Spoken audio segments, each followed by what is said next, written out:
So you want to know if you could be possibly being followed on the road.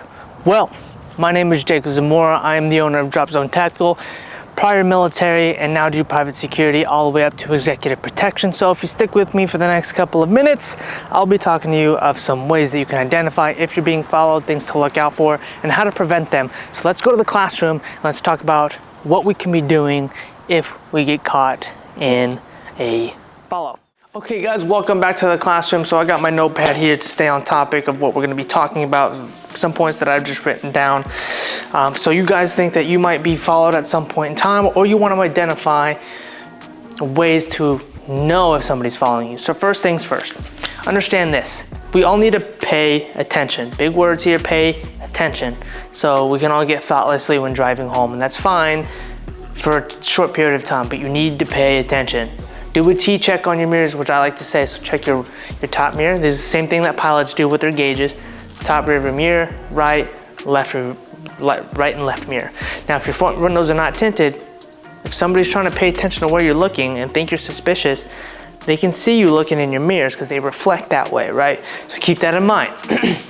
Also, we need to understand here is that they can be 3 to 4 car lengths back, behind traffic or behind whatever, right? Or maybe even in front. Maybe they're looking at you from the rearview mirror. So you can look in front of them to hopefully that the windows are not tinted as much so you can kind of see where they're looking. So 3 to 4 car lengths back. If you feel like you're being followed, do multiple turns, right? Take a left, go switch lanes. Don't drive aggressively or in a manner that could be putting other people's lives in danger, but switch lanes. If you see them following you or weaving in and out just like you are, that could be a sign that you're being followed. Understand this though, just because we go over this does not necessarily mean you're being followed. Maybe they're going the same direction you are, but this is something to kind of keep in mind that you may be followed. Another point here, so try to make distinct features about the vehicle. So this is where that pay attention comes into portion, whether it be day or night.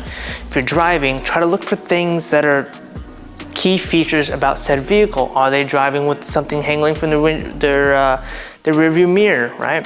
What's the make and model? What's the color? What kind of headlight design do they have? And the reason I say what kind of headlight design do they have, because what if it's nighttime and they get behind you, they go into another lane and they come back, but they got their high beams on this time. Now if you're looking through your mirrors, you can't see anything. But what you would be able to kind of see somewhat is how high the lights are from the ground, is somewhat of a shape of the lights that are projecting, right? So things to keep in mind. Really pay attention and nitpick these vehicle portions.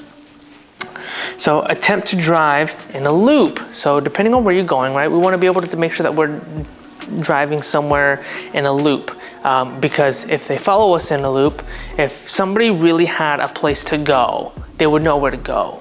Even if they had GPS on, right? Most people use GPS nowadays, and if you follow in a loop and you go in a loop and they decide to follow that loop with you, you're probably being followed. So keeping these loops in mind will really kind of break the factor of am I being followed or not. Next tactic to kind of think about is if you feel like you're being followed, pull over.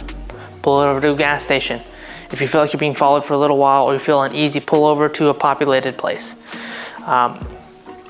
Somebody comes in right behind you, pull right off. Don't leave your vehicle and leaving yourself exposed as well, okay? So again, pay attention to all these factors. Pay attention to the road. We already talked about the high beams, right? Another key, very vital thing we don't want to do is we don't want to go home. We don't want to let somebody know where our home is. So there's been plenty of times where I thought somebody was following me and I drove right past my house. I was in my neighborhood and I drove right past my house, didn't slow down, didn't look at it, did nothing, straight on. Didn't make any distinction that that was my house.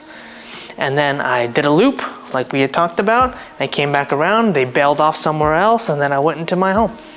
Never had an issue. So it's almost impossible to know which one is your home if you go right past it, right?